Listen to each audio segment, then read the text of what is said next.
digital platforms being implemented by various government agencies and state parastatals rather, and these implementations have seen varying degrees of success, which we will be discussing with our esteemed panel of panelists today. So from my side, my name is Henk Diedericks. I am the General Manager in the Dean's Office of Regenesis Business School. I will be hosting this discussion today.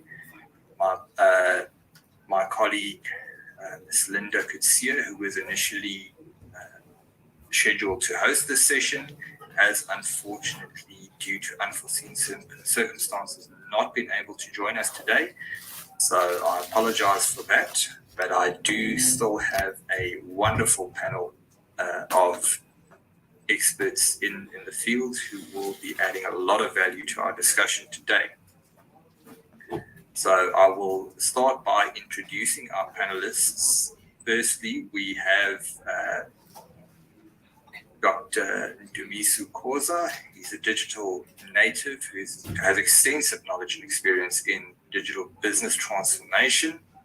He's currently an employee of Microsoft, and I'm sure will be providing us with a lot of insights from the private sector as a digital transformation leader. Then from the CSIR, we have Professor Marlene Hurselman. She's a chief researcher at the Council for Scientific and Industrial Research with the CSIR in Pretoria. This capacity, she is in the Technology Implementation, Monitoring and Evaluation Research Group. She's also the chairperson of the Board of Living Habits in South Africa from its initiation in 2009 to 2014. She's also an adjunct professor at the University of Pretoria in the Faculty of Education. And interestingly enough, I noticed earlier that she has actually done her doctorate in gaming, of all things, which should provide a lot of interesting insights into our discussion today. Then Dr. Mukundi Mapangwa will be the Assistant Director, who is the Assistant Director at the Group of Governance at the City of Johannesburg. Dr. Mapangwa has a PhD and is a highly experienced and qualified public servant with over 14 years of management experience. He obtained his doctorate in philosophy and in social sciences with public management and governance from the University of Northwest. Then we also have Thumiso Tulare, who is joining us from the CSIR. And then finally, we have Keneilwe Maremi, who is also a researcher at the CSIR. All right, just before we get started, just some housekeeping rules as we enter our discussion. For those of you who have joined us in listening to our discussion today, you are unfortunately muted, but we do encourage you to pose questions. At the bottom of your screen, there will be a Q&A icon.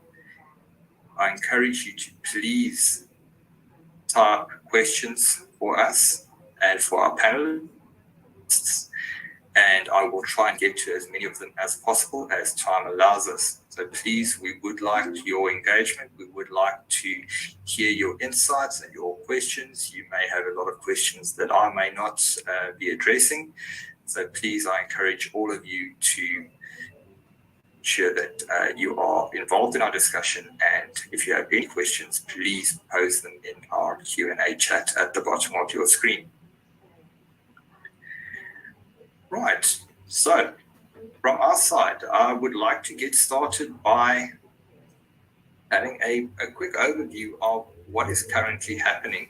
And we will be using the paper written by Keneilwe Maremi, Thumiso Tulare, and Professor Marlene Hurselman, titled The Benefits of Digital Transformation, a addressing the hindrances and challenges of e-government services in South Africa. This was a very interesting paper written in 2022. Obviously, with the digital age that we do live in now, a year has passed since this paper was published, and a lot can happen within a year's time. And for this reason, whilst we will be using this paper as the basis for our discussion, I think that all our panelists, I'm sure, will be able to provide us with greater insights and new developments that have happened over the past year that will also be very vital to the way South Africa is transforming digitally and how that is affecting the public sector. So, to get right into it, we know that the government is playing a vital role in our digital transformation and the relations between the digital, or the relationship between government and the private sector, the businesses in our private sector, is very much dependent on the government's ability to transform in a digital fashion. And I would like to hear the thoughts of Keneilwe on how she feels government is so far developing digitally and how you see this progress in the year 2023. Keneilwe, over to you. Thank you so much, Hank. So originally I had prepared sort of like a presentation, but I'm just gonna leave it aside and go straight to your question. For me, I feel like government has done so much. And the reason I'm saying this is because of the COVID-19 pandemic that we're faced with. I think prior to the COVID-19 pandemic, we had not seen much of improvements. I mean, they were trying, and we can use a system such as the eNate system as one of the examples, where you need to book in for your license and go to the traffic department and collect your license from there. And I feel like post the COVID-19 pandemic, if you look at that specific system, although they had introduced it, then you were able to go online and select a date on where you would want to go and renew your license. It was still chaotic, according to my opinion. You would still go there and there would be massive queues. It was just a disaster. And when you were to go to the there's like a door that allows you to go to the entry point. And when you get to the inside, there's 2 help desk people that are sitting there for inquiries. And they would direct you to queues where you would need to go to. And if by mistake they happen to direct you to a wrong queue, you would still have to, go back and stand on another queue. And chances of you getting the services that you wanted would have been a very slim one. And you would have to basically go back home and come back another day. And we've seen so many people that would wake up in the wee hours of the morning trying to get something as simple as a license renewed, and their requests were not attended to in time. But post the COVID-19 pandemic, as COVID-19 was posing the risk of infection, I think it has improved their process personally. And this is just one typical example that I've seen personally, because I just renewed my license recently. And I feel like the way they have transformed that process on its own, it's amazing to even observe. I mean, there's still a lot of work to do and a lot of improvements thereafter. But so far, you would see a great improvement. The last time I went, I just booked online. And when I got to the traffic department, they tell you that come at least 30 minutes in advance. When I got there, there was hardly lines. The people by the entry point, our help desk, our inquiry desk, would then have a list of all the people that are supposed to go in at a specific time. And they ask you what time is scheduled for. And when you know that specific time, there's already a number associated with that. So they tell you, go and sit at E or go and sit at D. And there, you just go and you do what you do what you need to do. I think the last time I was there, literally, the longest time I was sitting, waiting to be assisted or being assisted or in a queue was literally 20 minutes, and I was out of there. And I think this is a huge improvement. If you were to compare it, obviously, to a private sector, this might be totally different in the sense that when you go to a bank, for example, and you have a specific query that you want to get solved, maybe you have multiples of them and you sit down with a consultant, chances are by the time you get out of there, one consultant would have assisted you. But in government, we're still having different people doing different things. You'd find that you have a line that will take you for pictures with the licensing department where you need to go and do an eye test. There'll be another line for pictures, and then there'll be another line for the cashier. But now I think that they still have a lot of work to do. However, I believe that they have done something. They have done so much. And to tie back to, it could be the issues of finances as well. It could be so many factors that are hindering this. But I think COVID-19 pandemic really opened eyes to many organizations, publicly, private sectors, the world at large, even people that are supposed to embrace this technology and incorporate it in their day-to-day work. Because you might look at the government sectors as a sector on its own, but forgetting the people or the employees that are working for the government. And you'd find that maybe there was a resistance to that for them to adjusting or adapting to the specific technology infrastructure. So, but I think after that, and I see your hand in doing so, I think after that, after the COVID-19 pandemic, so much changes have been implemented. There's still so much more that can be done in terms of improving the overall performances, in terms of improving the overall processes. However, I believe a lot has been done, and we can only see improvements going forward. Thank you so much. Thank you so much, Kaniwe. And apologies for not allowing your presentation, but you're more than welcome to share that with us as well. Ndumiso, I see you had a comment. Yes, thanks, Hank, and thanks, Kaniwe, for that input that you just provided. And you raised a number of pertinent questions that I, obviously from a private sector, that maybe I should just kind of raise, right? So the first thing is we're all acknowledging that the pandemic kind of thrust our public sector into action in terms of adopting digital technologies, right? Which is actually not too different or dissimilar from what happens in the private sector, right? So a lot of companies that are forced to adapt digital transformation, most of the time it's because they're forced from external factors. So, you know, in private sector, there's disruption that's caused by startups, for instance, a lot of times who are adopting these new and emerging technologies, which then force companies to kind of react and kind of protect their territory. But when it comes to a public sector, and I think the key thing that I want to mention is the collaborative approach that's required, right? I don't think government can do this on its own, right? If you honestly think about it, when you look at, you mentioned the cost implications that are involved, when you look at the skills required, when you look at the knowledge and experience that's required, right?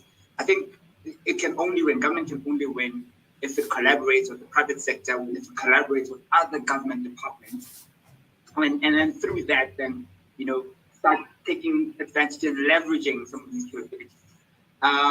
So, you know, one of the examples I was going to bring up is the bank one, right? But you mentioned as well that, you know, through lack, I'm not sure if it's lack of what exactly, I don't know how to put a term to it, but, you know, people started applying for driver's licenses and, actually not driver's licenses, for IDs and passports at banks, right? Because what government realized is the banks had, you know, the verification tools necessary, they had access to, you know, home affairs, you know, and they realized, you know, if we can't, you know, handle the backlog, you know, let's let the private sector do that. And I think the more they kind of engage, you know, in those situations, the more it'll help them, but they can't negate the responsibility in providing those services. I think for me, that's the balance also they have to manage in terms of, you know, sometimes the services are supposed to be provided by them, but it helps to collaborate and engage and leverage other private sector as well as other government departments, which is another thing I'm hoping we'll discuss later. Yes, Kaniwe, you have a comment on that? Yes. Thank you. Okay, now I moved to my mind. Thank you so much for that. I couldn't agree more.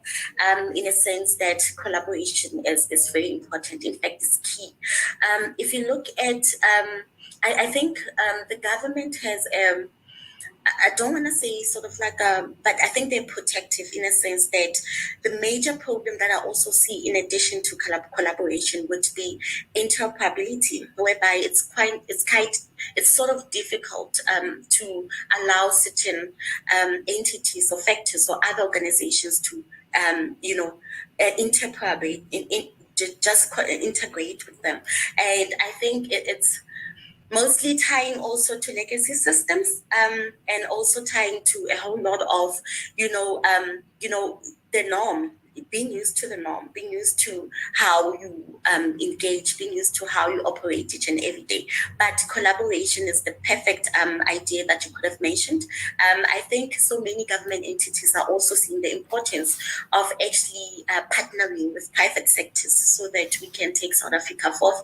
And yeah, that is the only way, honestly, for government and private sectors and other entities to actually fix. I mean, if you look at Eskom, for example, I feel like, again, if we were to invite in private sectors, many issues would have been resolved. So I agree 110%, Dumiso, with your suggestion about collaboration. Thank you. Thank you very much, Keneilwe. We appreciate your insights. Professor Heilselman, given what our other panelists have, the insights they have shared, what do you feel? We've seen the successes, as they have mentioned, with regards to banks now being able to issue identification documents and so forth. Why do you think this is not been quicker to escalate to other government departments, and why has the uptake been so slow in the public sector being supported by the private sector? Okay, thank you for the opportunity. I'll just quickly show my face. You can see I'm actually a human being. Regarding your question, I think in government or in a public sector perspective, the biggest problem that we have seen so far in the monitoring and evaluation of ICT services in the various government departments is the outdated and redundant IT systems that government sits with. And that was also mentioned about the interoperability. So the systems are not automated and integrated. And there's also a silo effect that we find in government, where government departments do not collaborate across with one another to say that I have developed, or we have developed, or invested in developing this type of system, and the others do not know about the system, and then they use their funding and develop a similar system, and the two government departments don't even know that they have a similar system, and then these systems do not integrate with the old infrastructure that government sits with. We know the buildings were not or still not geared to have adequate fiber installed on a network system. And apart from that, we find that there's a big problem with digital literacy skills, bottom up and top down. And there's also a disjunct between business expectations from the leaders in government versus the CIOs, the people who are in charge of the equipment or procuring the equipment to be able to comply with the needs of business. So the alignment between ICT and business is also huge, because business wants to function, but IT provides or enable them to function properly. And if those two do not talk to each other, or that if a CIO is not involved in a meeting where business decisions are taken, then you have a big problem, because then that the two do not know about the decisions that are made, and they are just told to procure this and that and the other. And that makes it difficult, because then the CIO cannot give insight into the decision that has been taken in a committee that he or she was not involved in. So alignment of business and IT in government is a huge challenge. The other thing that I mentioned is the interoperability and the redundancy of old legacy systems, and coupled with the new demands of 4IR. And we know that AI can make everything much easier, but if you do not have a modernized ICT system throughout government, then you cannot plug on or bolt on 4IR, because it's not going to work. So for me, those are the greatest challenges. They are, we can talk about all the challenges, which we know of, but there's also things that are actually working very well. And that is the fact that they have updated certain policies. And they are in the process of, also they have a 4IR policy. The thing is just there's a lot of new and wonderful policies coming to the fore, but there's no way of saying or giving guidelines or how to implement. And I think that is where they have received a message from a latest involvement with the Public Service Commission. We had a roundtable with all these government departments, and they could each tell us their challenges. But then also we wanted to know what is working, what is not working, and why. Easy, plain, straightforward. And it was interesting to see that they all are very happy about the changes that are taking place, because SETA is in the process of upgrading the networks and the systems in government, and hopefully that will have a huge impact. Obviously, everything takes a very long time, and that's a big problem as well in government, is the process of procurement. Because there are meetings, the requirements are being provided, and then it takes a very long time to get the right outside partner or the outsourcing partner who has to now come and provide the new infrastructure. It takes forever to make decisions. So the process of decision making, the process of procurement is extremely long. And then you have applied for a laptop in 2021 and you only get it in 2023, and then it's also old as well again.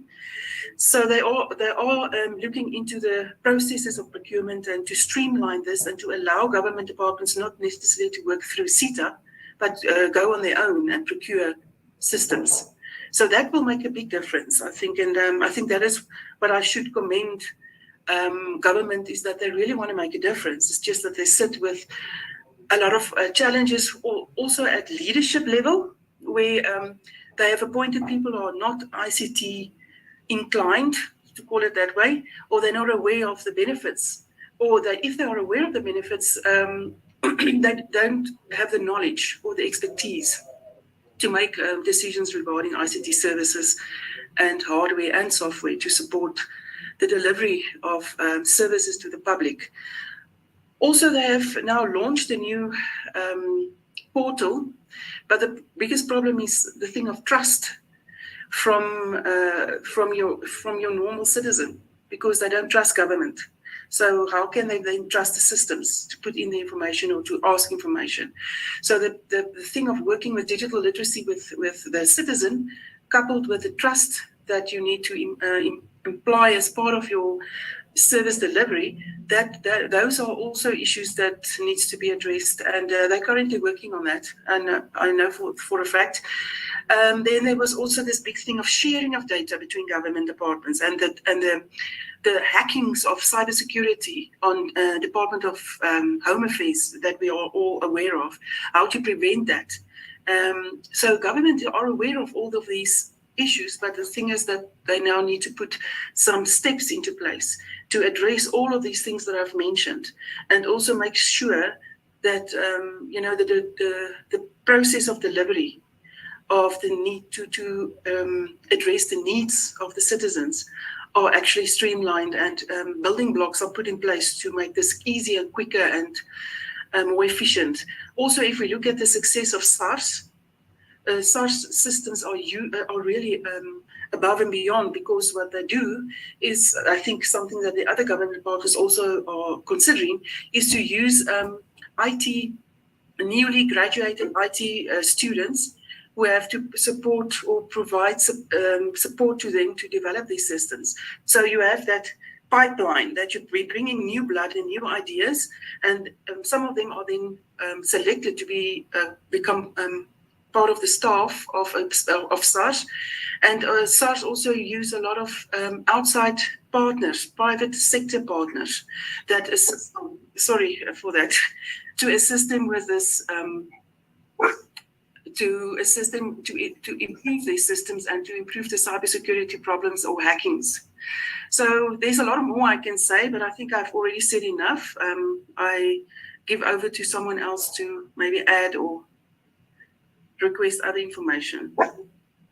No, Professor Hasselman, I think you will never be able to say enough. I think we are all very privileged to have your insights.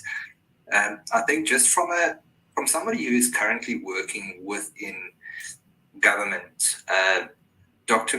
Mapangwa, can I ask you to give us some insights as to how you feel government is currently addressing some of these issues that Professor Hasselman has mentioned, such as silo departments working in silos, possibly corruption, legacy systems. How are those issues currently being addressed?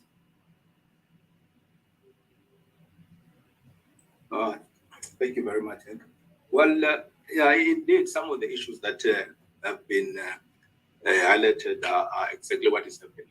So we have noticed that one of the major things is for those systems that are working, you find that the systems do not talk to each other. The problem of interoperability. This is because, like she mentioned, because for an example, let's take Gauteng for an example. We've got two mega metropolitans within Gauteng, City of Tshwane, City of Joburg, as well as City of Ekurhuleni. You will find that if you are a resident of Ekurhuleni, for an example, if you want to communicate to the city using a digital tool, you'll have to download an app that is specifically for Ekurhuleni. If maybe you work in Johannesburg, then you will need again to develop another app to do that, similar when you go to Pretoria. So those are some of the challenges that are currently in place. There is a need to harmonize all the systems to ensure that they work together. In my study, I did find that more advanced economies, in the leading economies, they tend to invest in they come up with national strategy, which then sort of directs how the nation, particular nation, for example, is going to go about its digital transformation footprint. So that solves most of the problem from the word go, because, for example, India got a program called 100 Smart Cities program, wherein their plan is to develop 100 cities within India so that they can be digitally transformed. So from everyone works from the different 100 cities, they work from the same plan. They know which systems to go for. They know, they've got particular timelines that are put into place. So I think that is one idea that can help the current South African issues. So yes, we do have issues with the legacy system. That is indeed true, and we also have an issue with IT skills. Some of the comments mentioned are indeed true. You will find that indeed in executive management, if you were to go to any website of this municipality that I've mentioned with government departments, you'll find that there are instances where in Exco, an ICT manager, they don't have an ICT executive. They rather have an ICT manager who would probably report to someone in corporate services. So, and then if you were to check, to compare with companies listed in the JSE, you'll find that an ICT resource is one of the critical, just beneath the CEO, the CFO, then you've got a CTO who then manages the entire system, because you need an ICT enabled person to be able to ensure that such big organization run. So that's another issue that we as government departments are failing. But there are plans in place to address that. The president has appointed a fourth industrial revolution committee, which then oversees fourth industrial development, AI, IoT development within the country. So for now, it's more on a more planning phase. We're yet to see more projects or more flagship projects that are then going to be used to show the benefits of this thing. So there are many challenges that are happening. Indeed, I can also agree with the issue of cybersecurity. There's a need to enhance some of our system. If you are based in Gauteng, you realize that every year, if you've got a child who goes maybe in grade 1, grade 8, you will need to apply to a centralized system within the Department of Education. We have had many queries and complaints regarding that system, because the system is just that sometimes it doesn't have a million people are looking at the same time. The system usually does have instances of crashing. So those are some of the issues that government has already is aware of, and I think they're working on a system to address it. So from my side, those are some of the examples and some of the issues that I can just put out there, that indeed the government has realized that there is a need to invest in this sector so that we can compete. We've seen what other countries are doing, even within the African continent, countries like Nigeria, countries like Kenya, they're also developing in ICT, then it makes them more competitive. So I think, going forward, that's why we've got departments like science and technology, we've got a number of departmental agencies that are there to support innovation in that area. Thank you. Thank you, Dr. Mapangwa. Thumiso, I'd like to bring you in here with regards to the paper you have done. Dr. Mapangwa has mentioned that we are currently in many instances we are in a planning phase, and obviously most South Africans in a way get tired of hearing that it's being planned, and nothing ever seems to happen as quickly as most of us would like. What do you see? How do you see we overcoming those challenges? How do we obviously need to take a world view. I think the paper does look at how digital transformation and the fourth industrial revolution is being addressed internationally. Dr. Mapangwa just mentioned Nigeria, India, these sort of developing countries. We always seem to be behind the eight ball. How do you see us overcoming these challenges?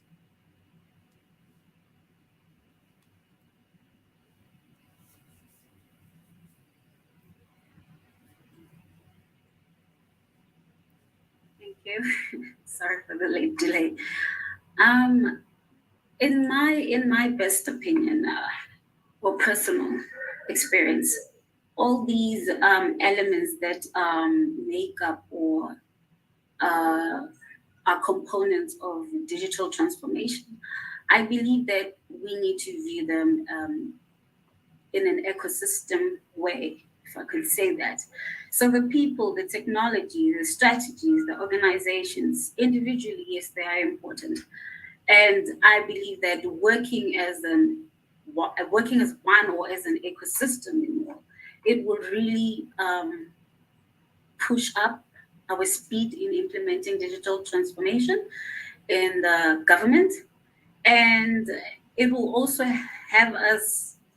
give a holistical view of where we need to be, where we are now, where we need to move, and ideally the picture that we are trying to get to. So I believe all these components will be the best way for us to get to the best way. I mean, the components together will be the best way for us to at least move forward or faster in terms of delivering or showing the public that indeed these initiatives are there and they are, the government is putting them in place and in the best interest of the public. Thank you. Will, please go ahead.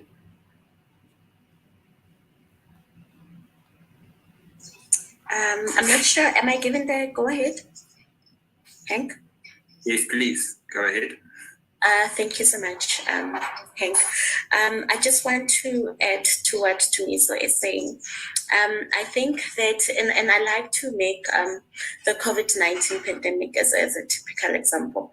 If you look at what this virus had done, is that you were either supposed to adapt or you were supposed to perish. And if you look at small organizations, they perished. The majority of them perished because they could not handle the pressure. So digital transformation is really the future. It is the reality. And I feel like the perception around it has decimally changed from what it was before the COVID-19 pandemic.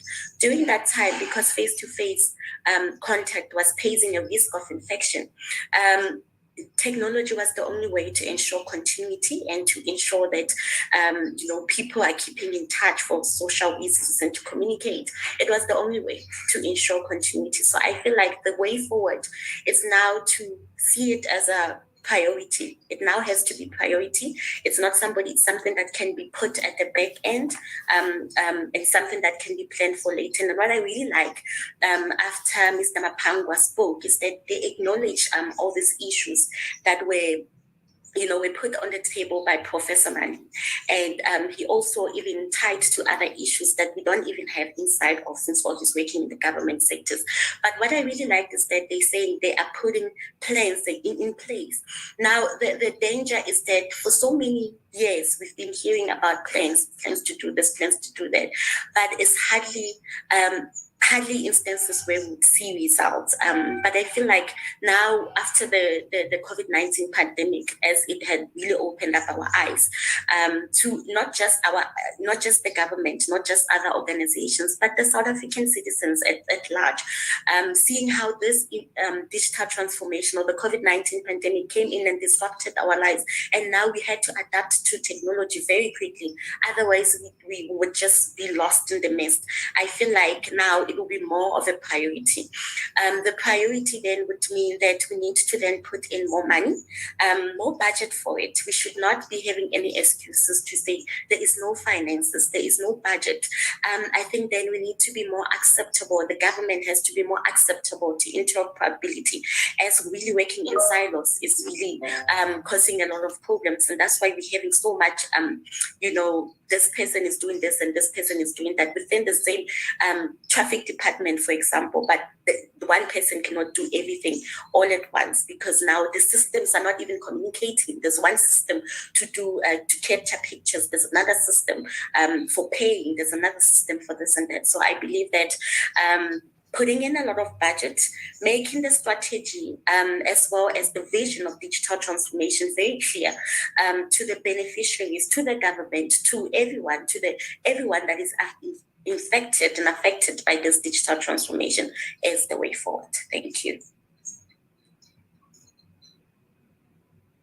Thank you so much, Kaniilwe. Professor Hasselman, I would like to bring you in again here. Kaniilwe has now referred to the strategy over a long period of time, and Thamiso, I do see your hand. I'll answer you in a moment. How do you see this strategy? Is it being communicated, and are various stakeholders, have they been engaged in developing this strategy? And what is the short to long term plan with this strategy? How is it being implemented, and are there any sort of benchmarks in implementing this strategy? Or, like I said earlier, we all hear about all these wonderful plans, but unfortunately, it seems that things aren't always happening as quickly as we would like to. Can you maybe comment on how the strategy is being implemented? Yeah, sure.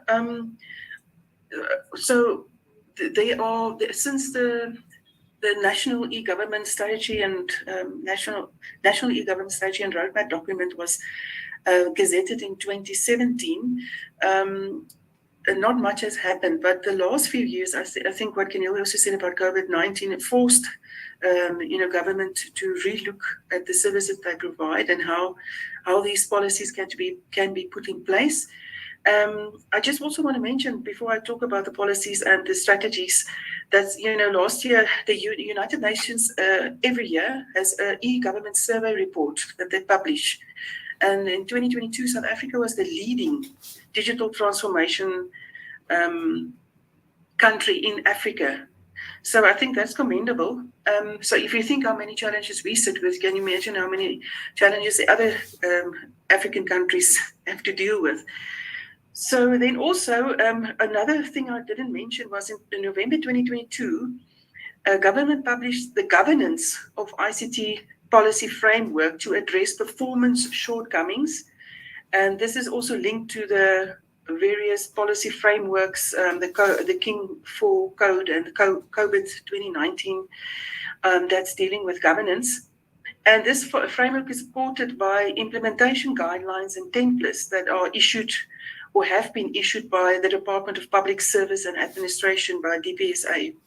So that is, for me, a step in the right direction. As I said, mentioned earlier, they did provide this e-government strategy in 2017, but there was no way of telling government departments or government entities how to implement. So everybody went forward and they did what they thought was the right thing to do, and not necessarily the good thing to do or the best for the benefit of the citizens.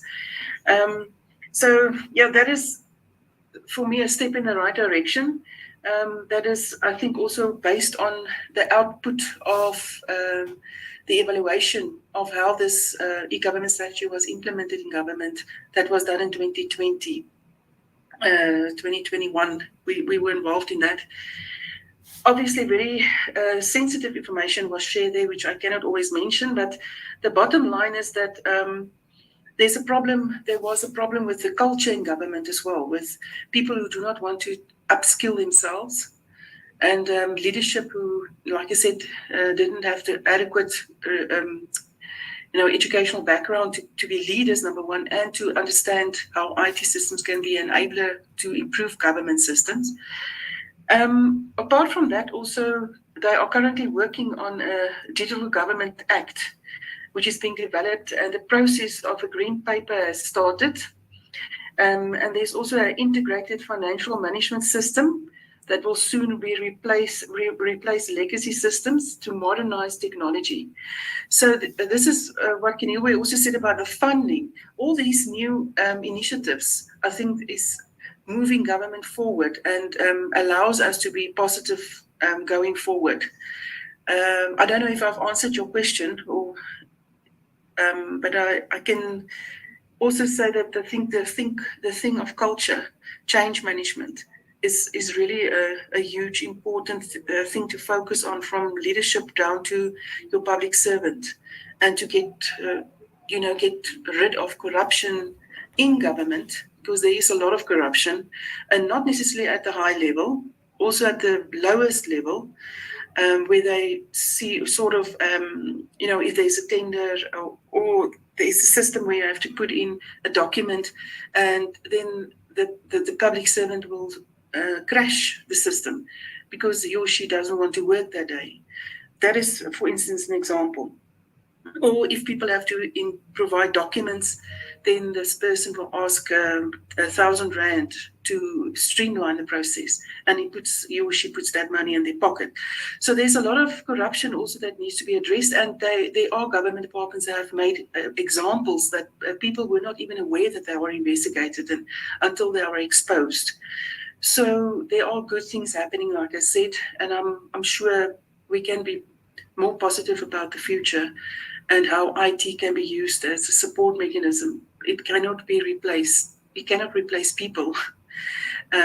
So you need to have competent people who are dedicated and committed to make this country a success at all levels in government. Thank you, Professor Hasselman. We certainly love to hear that there are some positives coming forth from all of these meetings.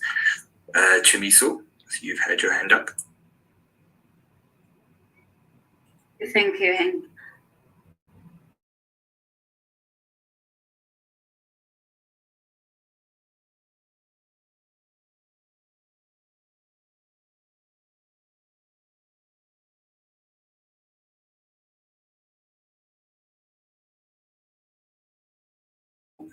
I mean, to now have a new mindset.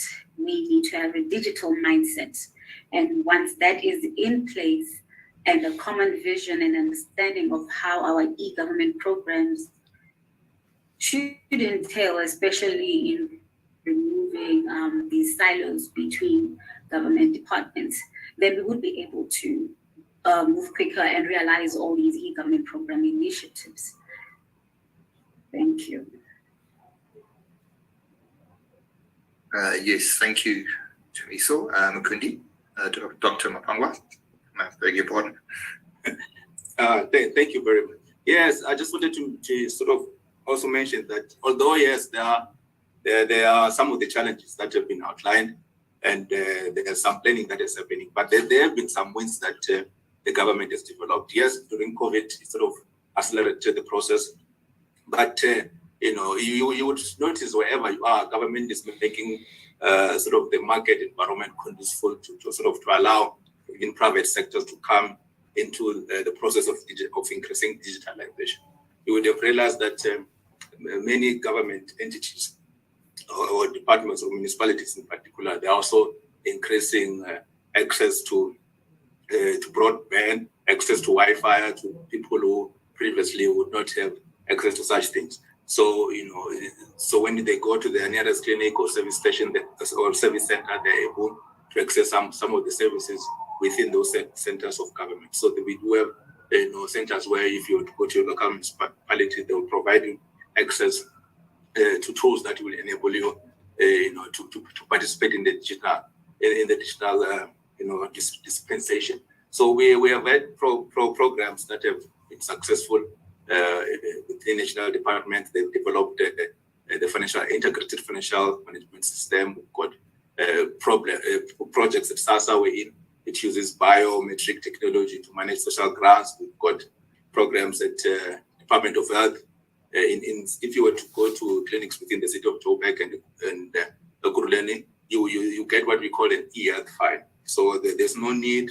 Maybe if you go to a different clinic, you need to come up with papers and documentation. So your information is on the system. If you are based in a different ward, you are able to access. When you've got health issues while you are somewhere else, you are able. The doctor or the clinic officials are able to access your information and able to provide you with the necessary information. I've also mentioned the issue where people previously would have to go and queue to get school kids placement. So there are other projects that are happening in the meantime, but definitely there's still a long way to go, and there are international learnings and the global trends, something that has worked somewhere that we can be able to use as well in South Africa. Also, what I've also realized in my study is that some countries depend or they enter into multi-year contracts with multinational organizations, technology companies, where they build the infrastructure for them. So there are benefits and also drawbacks of going that route. But we're not there yet as a country, because we do still want to maintain our independence. So that is where things are currently. Thank you. Thank you, Dr. Mapangwa. Kaniwe, you have your hand up.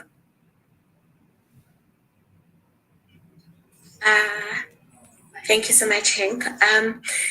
It's very interesting what Dr. Mapanga is saying, and I think it's worth commending the work that has been done already in the government sectors. And what I really like is that every time he speaks, he is acknowledging some of the mistakes or some of the challenges that they've been faced with, and they are planning to go forward. Professor Malin mentioned something very interesting, and Dumi had to top it up when he spoke about culture.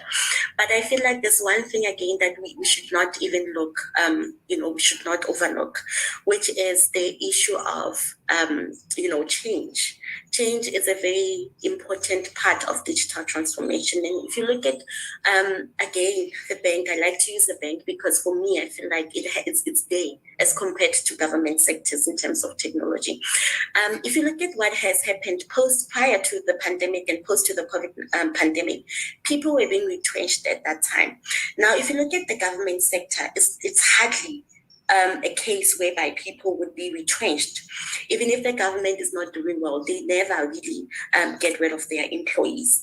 And I feel like it's something that we also have to really look into, in a sense that the private sector will prioritize, opportunities that are presented. And if they see that certain departments are no longer bringing in income, they're very quick to close or shut down those specific departments because they're not bringing any value to their income or to their business at large.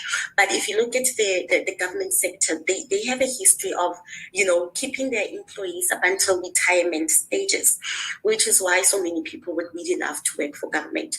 But the issue of culture then comes into the fact that digital transformation poses a risk to people's jobs majority of the time.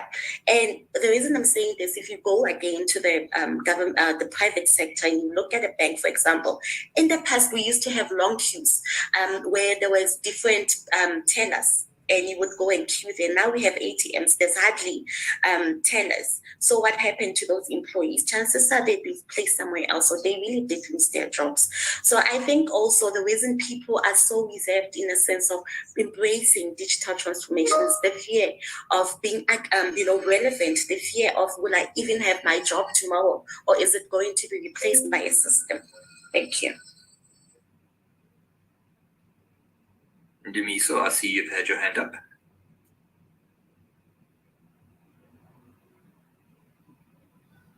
Dumiso, you are on mute. Apologies, I thought I pressed it, but I missed it. Apologies for that. Yes, thanks, Hank. I didn't want to detract from the conversation from my Leonard colleagues. I think I'm enjoying the engagement and the feedback. I think what I wanted to address, and I think it's been raised a couple of times, is a question that's raised by somebody who's anonymous in the Q&A around, not reusing data. And I think it's or information within government departments.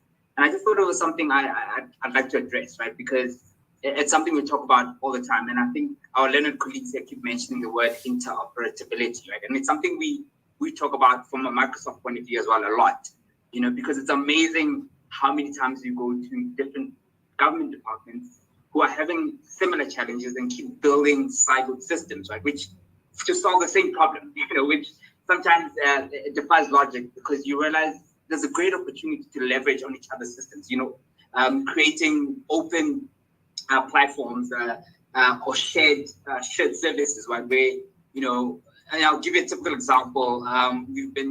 So I work a lot with CETA as well. I'm an advisor for CETA. And one of the challenges we've been given by the Minister of Communications before she left was she wants government to be paperless by 2024, right? So we're going through a list of all these, we're starting with like paper processes that to automate, simple one being Z83, right? And it was amazing when we found out that there's so many government departments who are already automating Z83 on their own, which kind of didn't make sense, because you could automate it at the same time, like for instance, Department of, which one is it? Which department? Now I'm forgetting which department looks after, is it DPSA, I think, Service Administration, that looks after the Z83, where you can automate it in a central location and make sure everybody else has access to it. And I think for me, that's an important thing, right? Because digital transformation works hand in hand with data and analytics, right? Because once you implement technology systems and digital systems, you have access to a lot of data and information, and you can use that data to make decisions, right? Better decisions. And when you think about it, government has actually some of the biggest data on citizens, right? When you think about the data that Home Affairs has on you, when you think about the data that Department of Health has on individuals, eNate, we're talking about eNatives. When you think about it, these departments have a lot of information. SARS, for instance, we talked about the South African Revenue Service, all the data they have on you. And you realize the potential that exists when if they were to combine their data and put it on a single platform and make decisions on that data. And the good thing is we've attempted this, for instance, with the Ethekwini municipality, where they've built these municipal dashboards and strategic hubs, which are available to everybody online, where they're saying, we want to get information about, our local councils, our municipalities, our cities, want to know what's happening with revenue, with the rubble collection. We want to know, what's happening with services that are offered. And you realize the amount of depth of information that exists, and that allows them to make very key decisions in terms of, how to allocate budget to a specific municipality, or, how to even put potholes. I talked about in the last webinar, where not potholes, building speed humps, based on data that you get about where accidents happen. And I think that's the journey we'd like to see government taking, right? We understand it's a digital transformation journey. You're going from being digital or doing digital to being digital, right? Where instead of being just transactional and automating, processes and taking them from, manual physical documents to digital, you want to start embedding these things in your business models and how you operate, which is also key to the skills development part, which I think has been mentioned by Marlene and a couple of other colleagues here. So I just wanted to address it. I think, I'm also very happy to see the progress that government is making. But I think now we're almost ready to take it to the next level, right? And I think our citizens expect that, because if you think about it, the way us as individuals interact with technology every day, from when we wake up, right? When you order food, when you order groceries, when you watch TV, technology has become a natural part of our lives. And I think we expect the same level of experience when we interact with banks, as you keep mentioning, as when we interact with our government, right? So I think government now needs to kind of take it a step further now to say, we've done the basics, let's now take it to the next level. Let's work together, let's collaborate amongst each other's government departments, and let's start making key decisions that are going to improve efficiencies within operations, but also start improving service levels to participants. So I just want to add that in. Thanks. Thank you so much for that. Just to look at one of the questions that our audience is asking, can we safely say, I think Professor Harrison, and I think I'd like to bring you in here, can we safely say that South Africa's IT infrastructure with regards to our 5G technology, the way we've been rolling out our fiber networks, are we ready for such a digital transformation and the fourth industrial revolution advancements? Yeah, thank you, Henk. Yes, I think we are in the urban cities, but there's also something that is really important, is that government should also work from a bottom-up approach and not just a top-down. But you cannot do the bottom if the top is not healthy and safe and modernized. So the 4IR strategy and policy framework document also talks about this, about the infrastructure. And we also know that the infrastructure is a huge problem in the rural areas because they sometimes have to climb into a tree to get service if they're lucky. So we have to address every level of government when it comes to 4IR and the new type of digital transformation technologies to be operational and effective enough. You can also see that, we just talked about ordering food and groceries, but in the rural areas, you don't have that service. You have a different service for the spaza shops, etc. So yes, we'll have to look at the infrastructure in the rural areas and at all government levels. The problem is, the challenge, I think, linked to the problem is that you have different political parties involved in different levels of government, and that also creates other challenges and other problems. So they are fighting amongst one another for leadership and to make a change. And while they're fighting, nothing gets really happening positively to the benefit of the citizen. So the infrastructure in the rural areas is a huge concern, and it was mentioned by many government departments. And there's expectation that this should be addressed immediately. And I know that the Department of Agriculture, Land Reform and Rural Development are addressing many of these issues because they're investing a lot of infrastructure in rural schools and in ICT hubs that focus on agriculture, and allowing citizens then to use these hubs to get access to information that they previously had to take a taxi to get the forms to complete. They can now download it from these hubs. So there are some diamonds in the dust, but overall the infrastructure in the rural areas and the district levels of municipalities also needs to be addressed if we want to make 4IR accessible to everybody in the country. Yes, Kenilwe.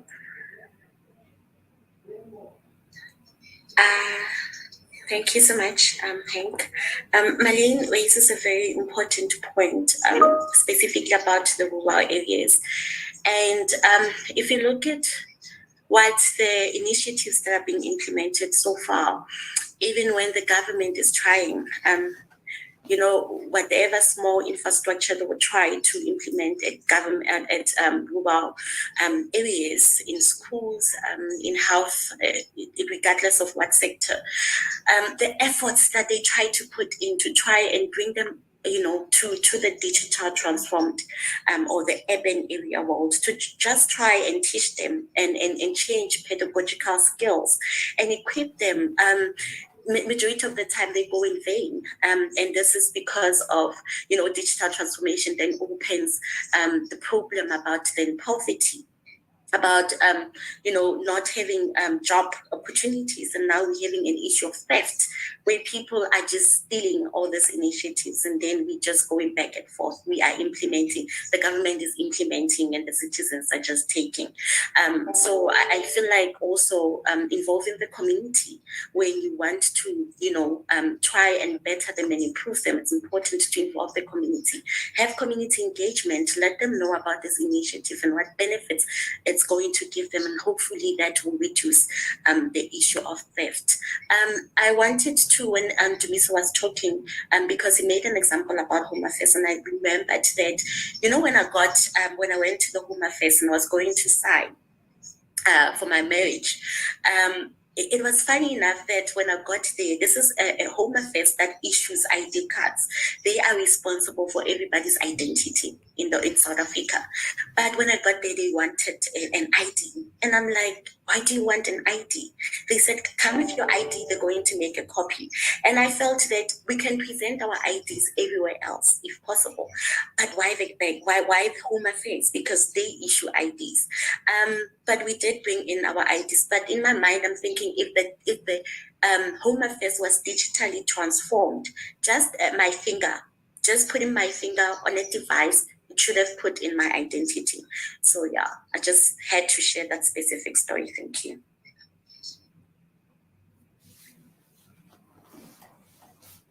Thank you so much, Nilwe, for your insights there. I think my next question, before I get to some more audience questions, Dumiso, we've sort of touched on, I think Professor Hasselman touched on the fact that we, for example, SARS have a pipeline of young students or young graduates rather coming through.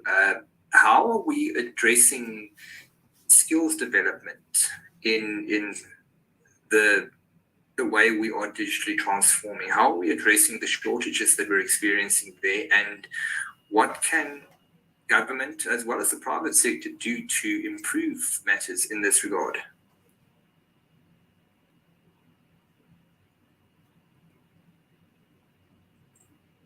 Thank you again, Hank. The government is addressing this skills development issue, but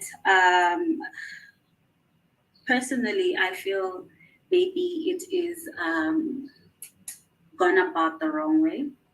I would personally say it needs to start from the bottom, because right now digital skills are mostly presented in higher education, and sometimes when fresh graduates come out from schools and enter employment at entry level, that's when they're also equipped.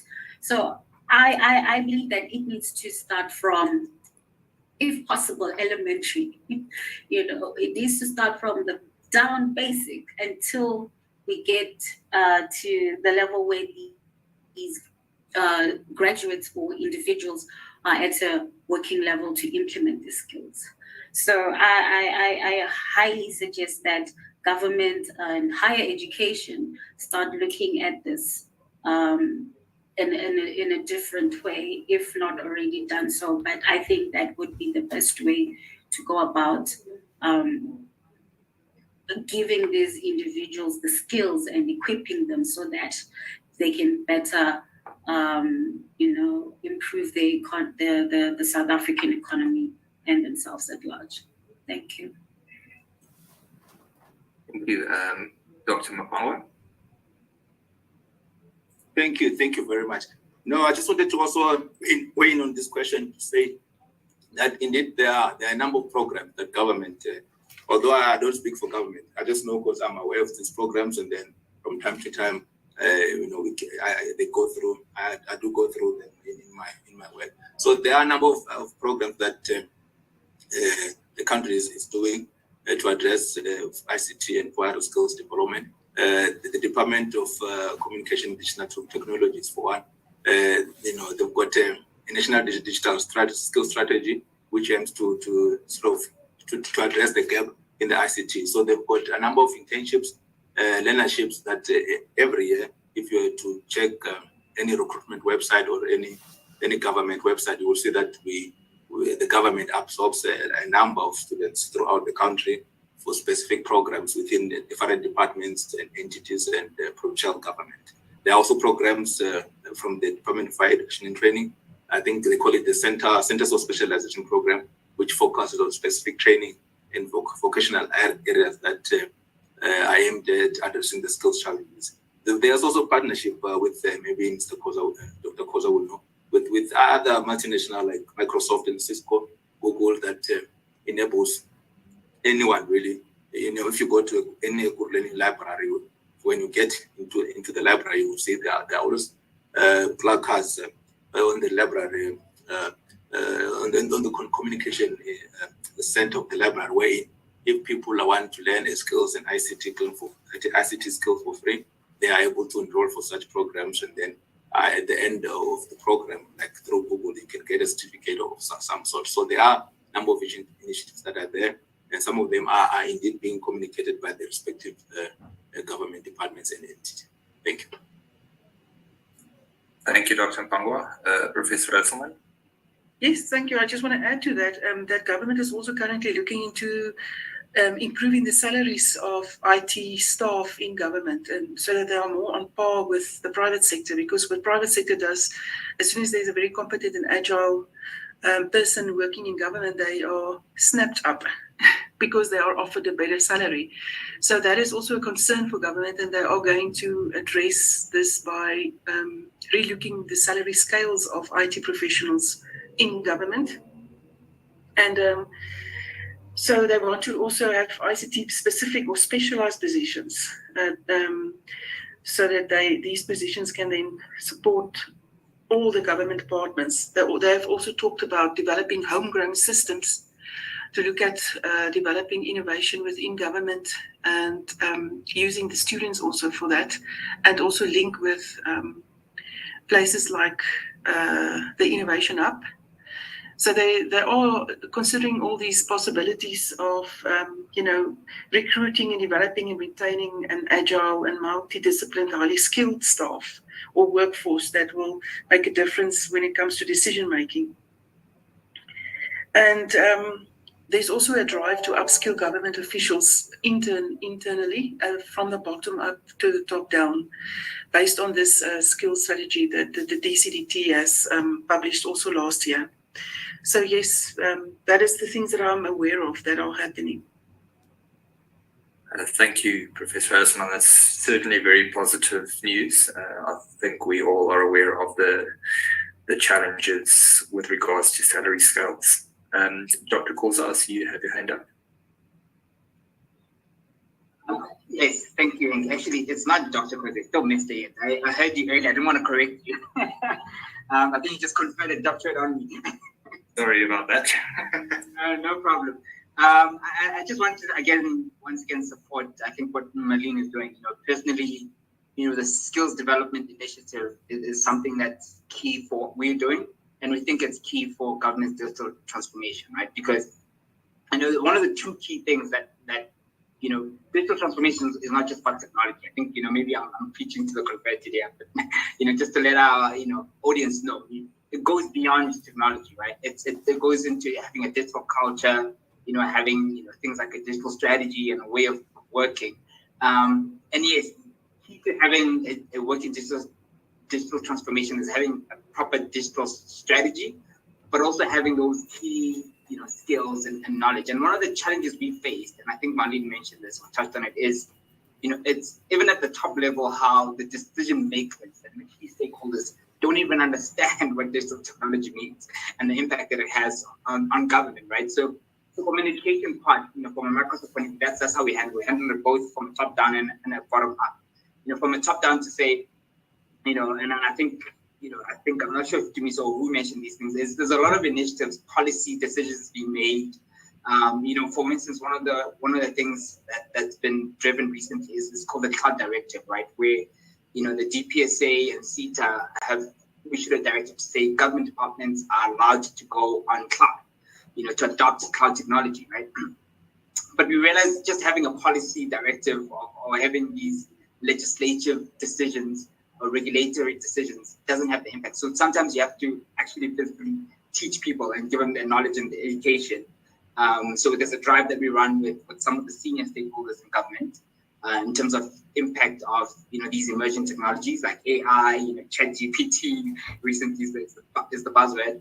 But I think more importantly, honestly, it's at the bottom up level, right? It's as a country, South Africa has a skills shortage, right? There's not enough people who are working, there's not enough jobs, so it's very key and important, I think, for everybody, not just for government, to make sure that we have the necessary skills.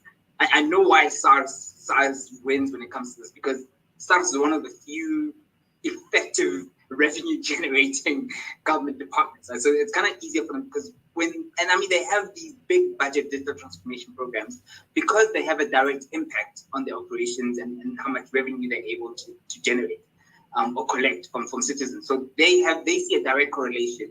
Whereas if it's just a service that you offer or deliver, it's harder to see that. But I think for them, they've definitely seen the impact of skilling these individuals, right?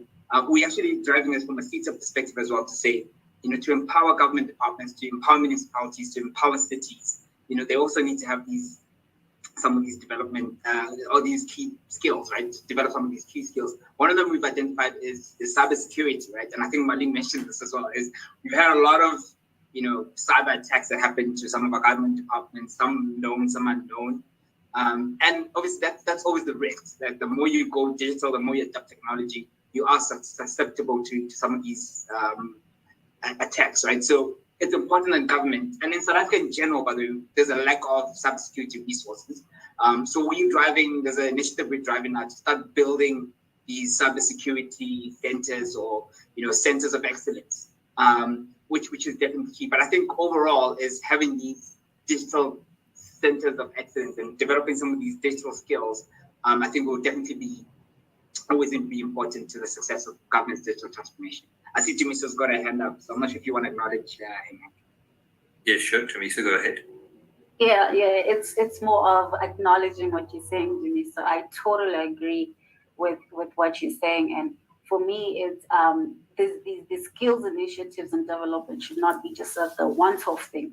It needs to be continuous, especially in the digital world, because tomorrow something new has come through. We learn something else. So these initiatives need to be supported by all stakeholders, and the individuals or users. They also need this support from the stakeholders. So it needs to be like a continuous development type of program. Thank you. Thank you, Dumiso. Just to address another of our questions, or rather comments in our Q&A section, I see that Dion Maharaj, thank you, Dion, for all of your insightful questions today. He has actually, Dumiso, this request is probably more for you, is to develop an emergency app that will be able to assist in recording and dispatching emergency calls. Any comments on that? It definitely is something feasible, something doable. The challenge with these kind of apps, again, it's where you approach it from, right? So are you going to do it for? I'm talking about location. I think that's, and then who initiates, a service like that? Because I'm trying to think. There's a couple of discussions where we've had from a Microsoft point of view, where cities are saying, help us, from a public safety and health point of view, we wanted this integrated system where whether you need a police on-site dispatch or whether you need fire and ambulance, because that's the thing. Because sometimes you don't want to just make it too siloed. I think that's a challenge. I think there has been efforts before where apps have been built just for either police only, or just for fire people only, or maybe just for ambulances. But I think for me, again, here is where we want to have an integrated approach, right? So where you take it all the way from a local level, in your local area, all the way to the city, integrated to all the way to even national government, where even the SAPS can be part of that. So I definitely think it's a great idea. It's definitely something that should be done. But if I were to approach it, I'd want to spend more time instead of just building an app, to make sure that we build something that's going to be, consistent across wherever you live, right? Whether you have network in your area, for instance, or not. These are the kind of things we should definitely consider. But it's doable. I mean, we have examples at Microsoft where we've built things like this in other countries, like Singapore's, in Dubai. There's other countries who've done that. It's doable, just it requires an integrated approach. I think that's a comment we want to make. Thank you so much, Dumiso. Dr. Mapangwa? Oh, thank you very much. I just wanted to also talk on this issue that indeed currently, especially in Gauteng, the metros have already developed this particular apps. For example, even in Ekurhuleni, they've got my City of Ekurhuleni app, my CO app. If you just go to Play Store, you download it, you are able through the app. You are able to lodge a municipal complaint. You are able to request an ambulance services. You are able to do for emergency, for traffic, for location, to report the service delivery issue. So these apps have been live for more than 2 years, 2 to 3 years. So it's been happening in the city of Ekurhuleni. It's also been happening in the city of Tshwane. Yes, there is a need maybe for other remote municipalities, those ones that even their citizens maybe will not be accessible to such technology. But if you are within the Gauteng city region, you would be able to have access to even have Wi-Fi even in your locality, to have much better network connectivity. So there is an effort from the public sector in general to do that. Just that obviously it will start where the centers of economy are based. Thank you. Thank you, Dr. Mapangwa. I would like to look at another one of our audience questions. Ntando, I do see your question. I will leave that one for a bit later.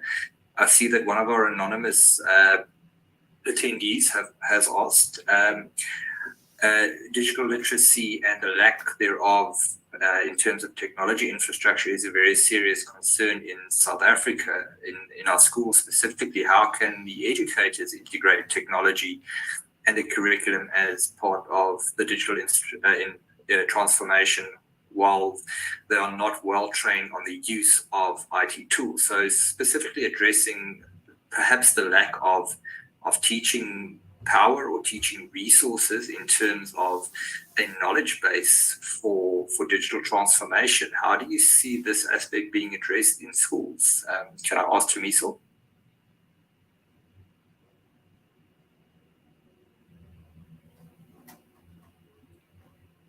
Thank you again. There are programs and initiatives that have been done to assist the teachers and learners with digital skills. I would actually like to ask either Prof. Malene or Kinelo on this one, because they have worked on a lot of projects where they were upskilling the teachers with digital or ICT skills for one, so that they can be able to translate them to the learners, especially in rural schools. So Prof. Malene or Kinelo. Yes, thank you, Tumi. So the example of, it's for us, it's always important to empower the teachers first and not the learners, because they know how to use technology. So many of the teachers don't have the, courage to use technology because they feel, they have inadequate skills. So focusing on them and using gamification to make it an enjoyable experience, because teachers are workshop fatigued. They don't want to sit in a workshop anymore. Is one area where we have brought in the focus on using a teaching strategy, and then couple that with making it enjoyable and making it fun. They have to bake cupcakes on a tablet, and that is something that's very new to them, and that also improved their digital literacy skills in such an extent that they were then confident to do and go and do on a mobile banking on their phones, without having to travel far to get access to doing transfers on their bank accounts. So that is a ripple effect that something small like this can have in improving digital literacy skills of citizens and people in government. Is if you can make the training fun and make it, involve people and not just lecture to them, that can make a big difference. I don't know if I've answered the question. Yes, thank you, Professor Hasselman. I appreciate the answer. Then finally, before we end off, ladies and gentlemen, I think it's important to note that a sort of a general theme that has come through from the questions on our Q&A section has been that there seems to be a lack of integration between departments, a lack of communication, very much a culture of silo working within our various departments. And I know we have addressed this to a degree earlier, but I would also like to ask our panel, how are we looking at the international examples? How can we learn from other countries where digital transformation has been successfully implemented or is being successfully implemented to a degree? I know that there's very much a discrepancy between countries and a varying degree of development in terms of digital transformation. But how can we learn from our international partners and from can I say, for lack of a better word, better examples out there in terms of how we can go about things and what is needed to make that happen?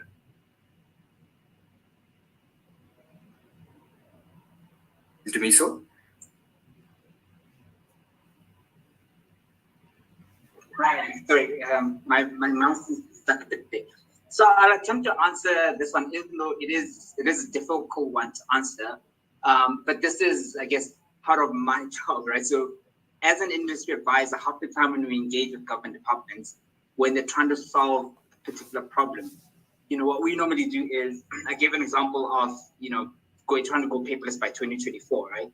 And then we, for instance, at Microsoft have a use case where we've helped the Dubai government department be completely paperless. I think they've been paperless since 2021. So, in Dubai, for instance, you will not find a single piece of paper when you do any government transactions, going from getting an ID, passport. But when you ask the question in terms of what's required, I think there's a couple of things, right? And I think we've talked about them in different ways. Because there's different, I think what's important to realize, the first thing I want to say is there's different levels of maturity, for countries, for governments and public sector. So when you approach this thing, it differs, depending on the challenges that each country or each government deals with. Having said that, though, there's certain things that building blocks that you need to have in place in order to have a successful digital strategy in government, right? One of them, I mentioned them, is having a clear digital strategy, and having stakeholders who buy in and believe in this digital strategy, right? Because without a strategy in terms of what we're trying to achieve, we won't succeed. Having things like the political will, right, to get it done, to get things done, to make decisions, policies implemented, it is key. Having the right skills and individuals in the right positions, for instance, and I think that came up that you have, so there's all these basic building blocks, right? In terms of, having the right skills, and all these things. One thing that I think we've seen key, by the way, in having digital transformation succeed in government is the digital identities part. And I think Dumiso kind of mentioned it as well, or is it, I'm not sure who mentioned it, is having a digital identity, we've realized is always key to automating government processes. Because it doesn't make sense when you're trying to digitize everything, and yet when you identify a person, either because they're going into a hospital, or they've called an ambulance, or you're trying to register them for SASSA, and or you're trying to find ghost employees in government departments. Having that digital identity and securing that digital identity by, for instance, this is something that I've been driving. We haven't been very successful as yet. Is embedding this digital identity in a blockchain, for instance, where it's a distributed ledger. Nobody can forge it. Nobody can have fake, South African passports and IDs. And I think for me, that's one thing I'd like to see. I guess to mention, to say I've seen as successful to having a successful digital transformation government is having that identity where through that digital identity you're able to interact between governments and citizens. I definitely think is key. But there's other elements, I'm sure, which maybe other colleagues might mention, because I'll just look at mainly from a Microsoft, I guess, point of view and what we've done in other countries. Thank you. Thank you, Demiso. And to our audience, we are running out of time at a brisk rate. I would like to ask our panel members for any closing comments before we wrap up for today. Demiso, let's start with you. Thank you, Hank. This was a very interesting and exciting webinar. I really enjoyed, and I definitely agree with what the other colleagues were saying, and the questions that were asked are so relevant. So for me, my take is all these, as Demiso said, building blocks are elements. Once we have seen them or visualized them as a whole, one ecosystem, all of them in one, like I said, ecosystem, then we will be on our way with the digital transformation initiatives in South Africa. That is what I feel or take from this session. Thank you. Dr. Mapangwa, any final words? Thank you very much for the opportunity. Basically, what I can say is that from today's conversations, most of the items that we discussed have been touched or are being currently discussed in many forums that the current government on a weekly and monthly basis continues to hold with different stakeholders. Yes, indeed, we have seen that there are certain sort of key success factors that some of the countries that have been quite successful in digital literacy have sort of adopted. There's a need for government support and all of government support into one digital strategy to provide digital infrastructure, to work on issues of data, privacy and cybersecurity, to develop the talent. So those are some of the issues that different government departments are currently working on, and then hopefully, as we go on forward, we'll start to see the benefits of such investment by government. Thank you. Thank you for joining us, Dr. Pangwa. Professor Esselman? Yes, thank you. I think there's a lot to learn from other countries, and we've seen a very good examples from countries like Estonia, Finland, Korea, Japan, Singapore. And then in Africa as well, Kenya and Ghana and Rwanda has been, going forward with the digital transformation. I think what is needed in South Africa is not an e-government strategy, but a digital transformation strategy with a vision of how this can be implemented successfully within a few years' time. Otherwise we're not going to make it. And then coupled with that, I think there should also be monitoring and evaluation of success and progress to show impact, because many of government's initiatives are not monitored and evaluated sufficiently to show progress. And that's a way that government can show what are they doing and how are they implementing their transformation and where they want to be, and not just a national 2013 national plan, but also have a digital transformation, envisioning the future for themselves. So that's my take on this. Thank you for the opportunity, and I hope it was insightful to many people. And there's a lot of documents one can refer people to go and read, especially the United Nations e-government survey of 2022, which has a lot of examples of success and how they have evaluated the governments to indicate where they are on the scale in the world. Why are some progressing more than others, and what have they put in place? So that is a good document to go and read if you do not have access to it yet.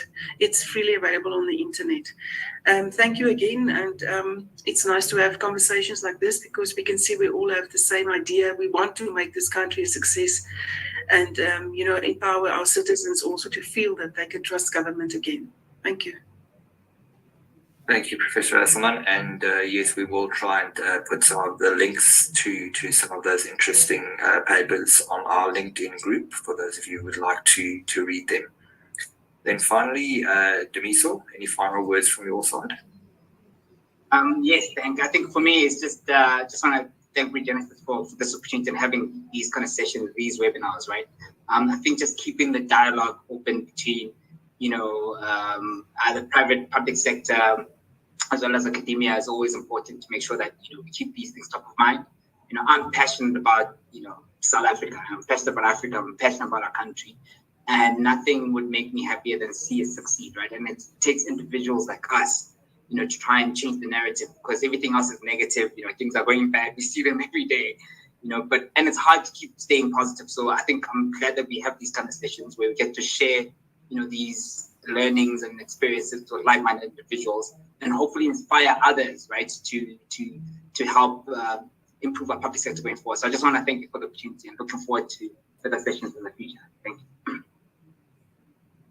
Thank you, Ndemiso. We will definitely like to invite all of you back for our future sessions. I was privileged to be able to lead such an esteemed panel of industry experts today, and I think they have provided us with great insight and a lot of additional knowledge that most of us common people on the street did not necessarily know about. And I think this really gives us hope for what's to come in the future. I think, yes, there's a lot of negativity going around in the public sector at the moment, in our public, about the public sector, let's put it that way. But I think to know that there are people such as those working on this panel, or that have been on this panel today, who are working towards a digital transformation and are working towards achieving that vision for 10, 15 years from now, in terms of how we as a country can develop and how our public sector will be servicing us in future. There's a lot of hope to take from that, and I think there's a lot of positivity, and it will give us all a greater sense of basically we can sleep sound tonight to know that these people are working towards achieving these goals and this vision in the next 10 to 20 years. For those of you who have joined us online and on LinkedIn, thank you so much. We really appreciate it. As Regenesis, we would like to invite you back, and you are more than welcome to join our various social media groups such as Instagram and LinkedIn. Please just go and search for Regenesis, and you will find that there are a lot more discussions such as the one we've had today, and they will give us some greater insights into areas that we may not be experts in, but where we can round up some experts and make sure that we are well educated and well informed. So thank you for all of you who have joined us today, and I would like to wish you a very happy Tuesday further and a very happy week. Good day.